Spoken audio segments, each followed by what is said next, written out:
Okay,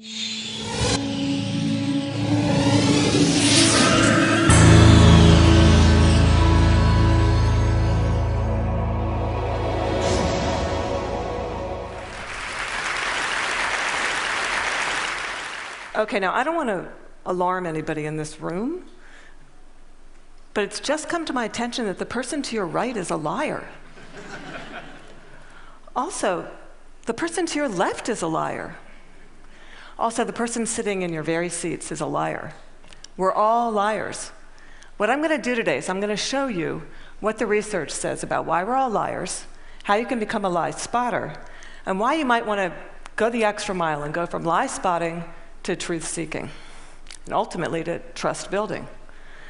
Now, speaking of trust, ever since I wrote this book, Lie Spotting, no one wants to meet me in person anymore. No. They say, it's okay, we'll email you. I can't even get a coffee date at Starbucks. My husband's like, honey, deception. Maybe you could have focused on cooking. How about French cooking? So before we get started, what I'm going to do is I'm going to clarify my goal for you, which is not to teach a game of gotcha. Lie spotters aren't those nitpicky kids, those kids in the back of the room that are shouting, gotcha, gotcha. Your eyebrow twitched. You flared your nostril. I watched that TV show, Lie to Me. I know you're lying. No. Lie spotters are armed with scientific knowledge of how to spot deception. They use it to get to the truth. And they do what mature leaders do every day. They have difficult conversations with difficult people, sometimes during very difficult times. And they start up that path by accepting a core proposition. And that proposition is the following: lying is a cooperative act. Think about it. A lie has no power whatsoever by its mere utterance. Its power emerges when someone else agrees to believe the lie. So I know it may sound like tough love, but look, if at some point you got lied to, it's because you agreed to get lied to. Truth number one about lying. Lying's a cooperative act. Now, not all lies are harmful. Sometimes we're willing participants in deception for the sake of social dignity, maybe to keep a secret that should be kept secret. We say, nice song. Honey, you don't look fat in that, no.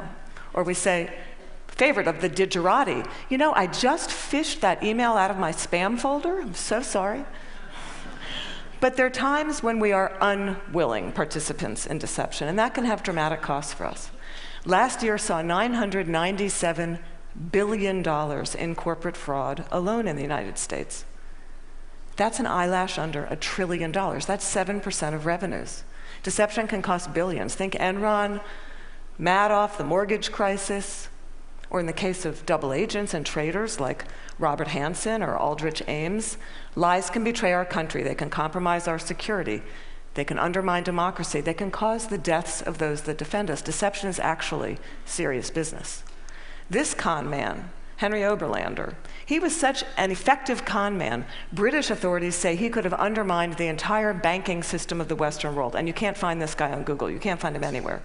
He was interviewed once, and he said the following. He said, look, I've got one rule. And this was Henry's rule. He said, look, everyone is willing to give you something. They're ready to give you something for whatever it is they're hungry for.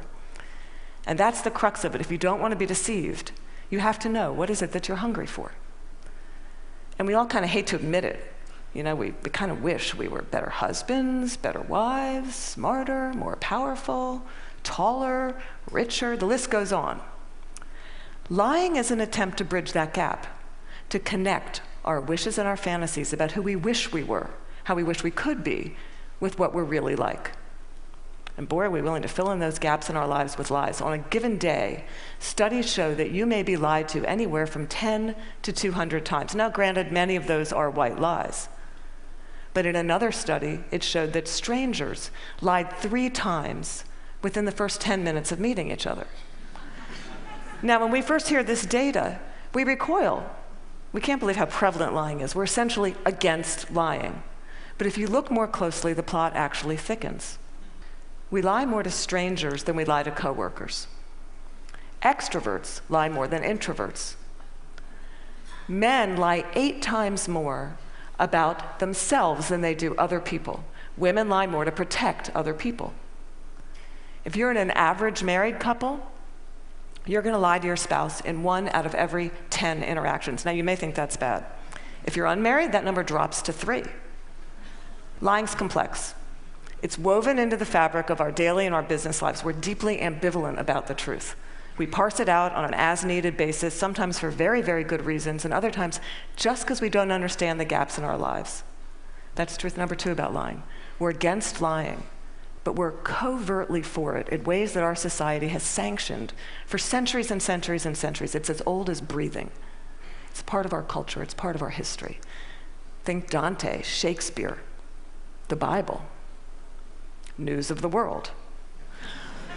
Lying has evolutionary value to us as a species. Researchers have long known that the more intelligent the species, the larger the neocortex, the more likely it is to be deceptive.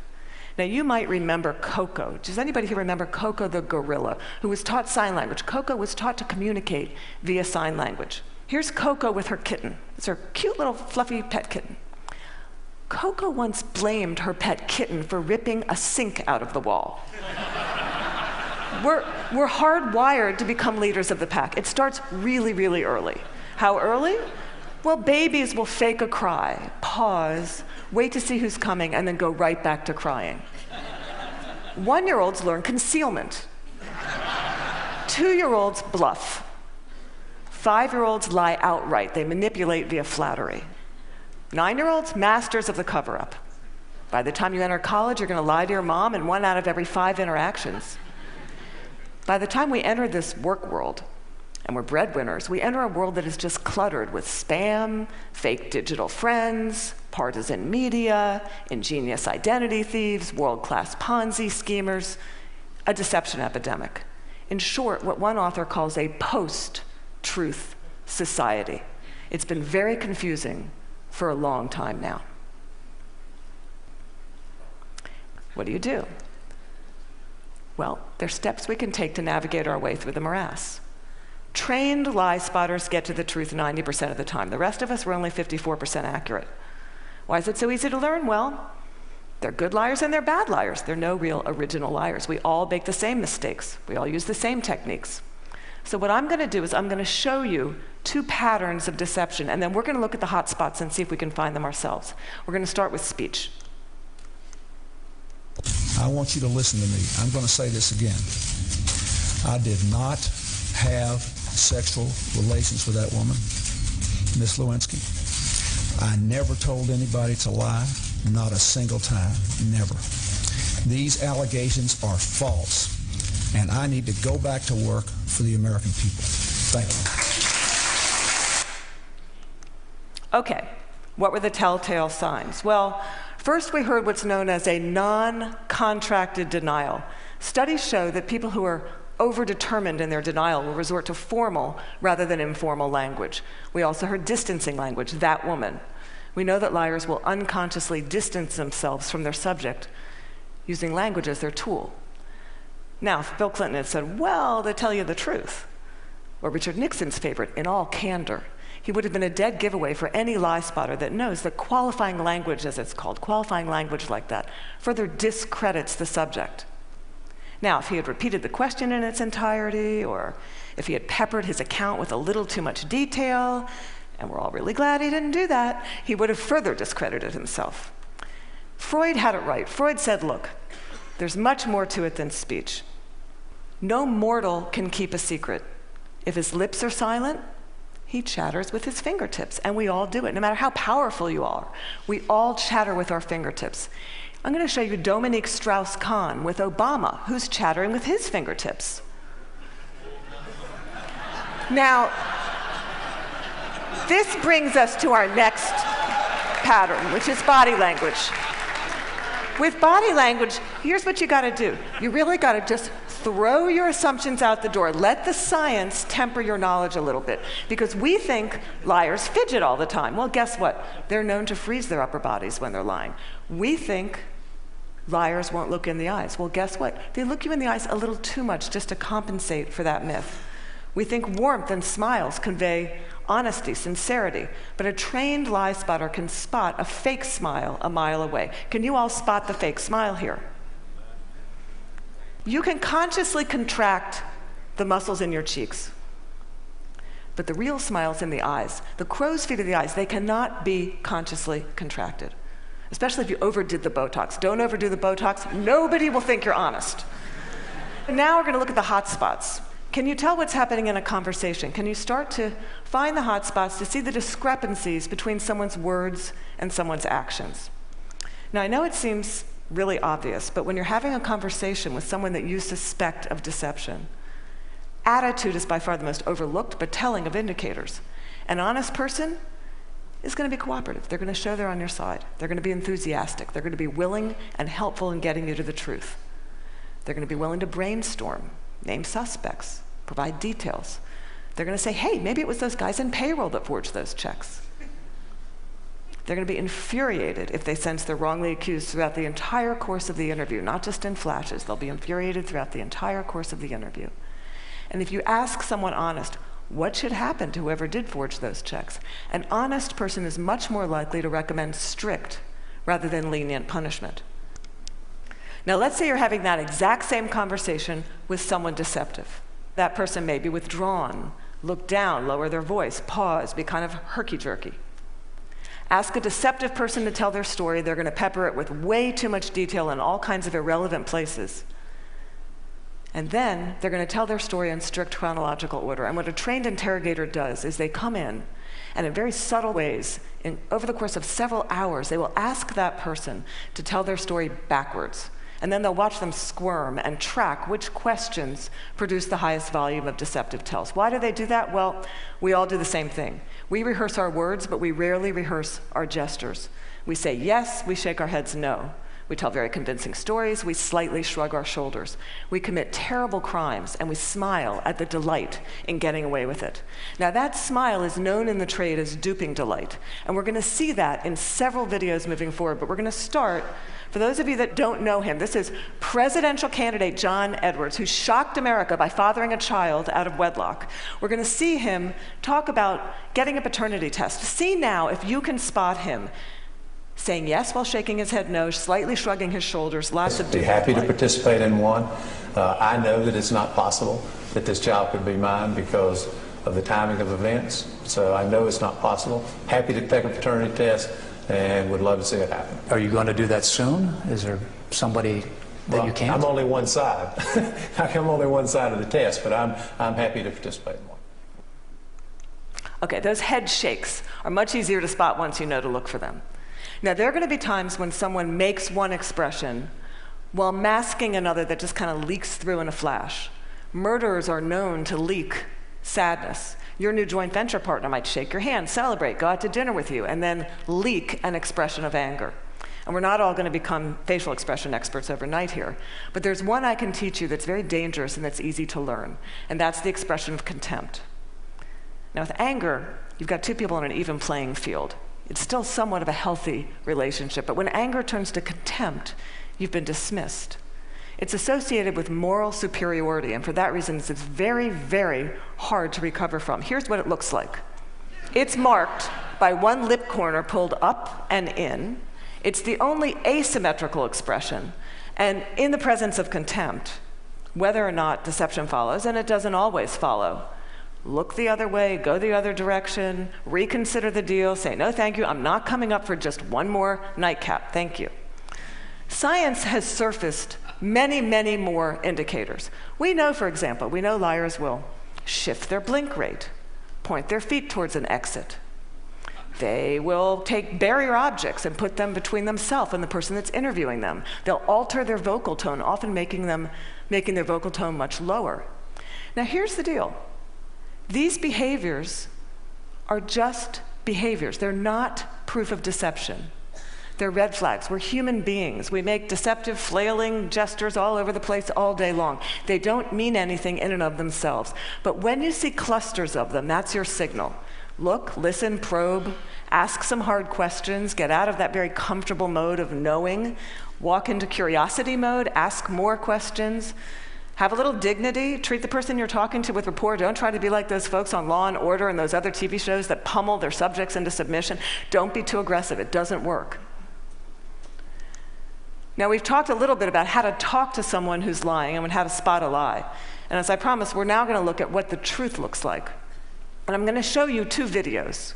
Two mothers, one is lying, one is telling the truth. And these were surfaced by researcher David Matsumoto in California. And I think they're an excellent example of what the truth looks like.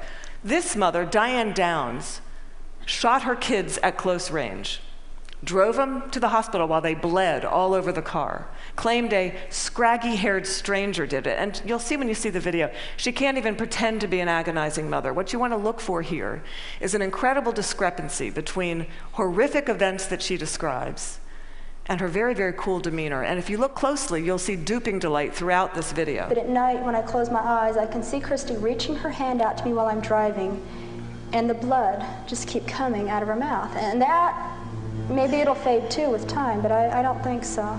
That haunts me the most.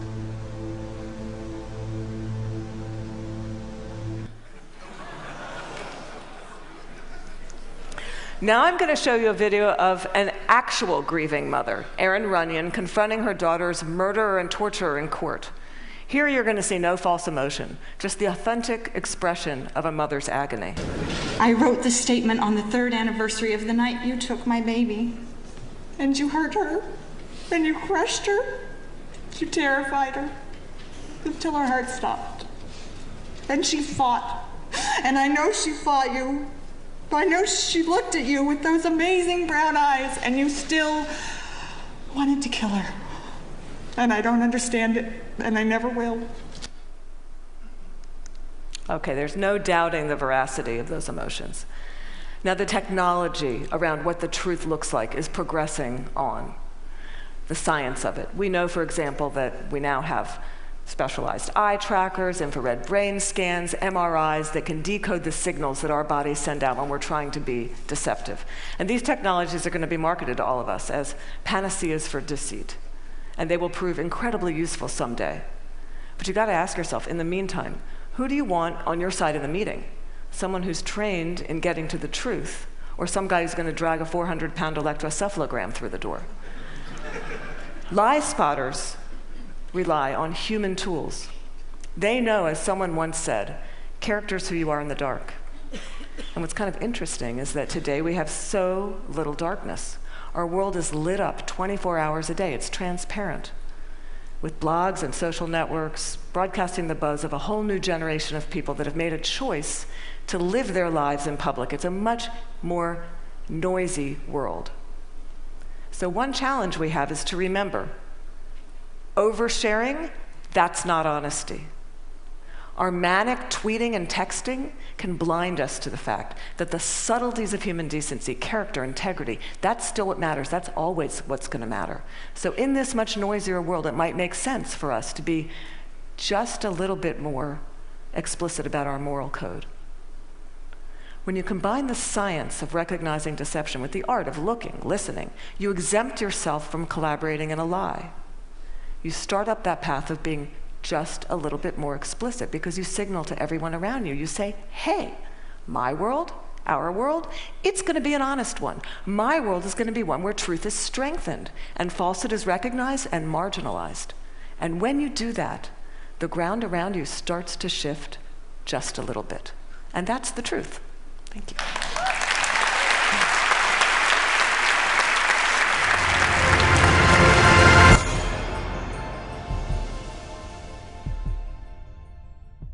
With thousands of investment professionals across 4 continents, Allianz Global Investors applies on-the-ground analysis of local capital markets to help investors prepare for tomorrow. Get actionable insights today from Allianz Global Investors.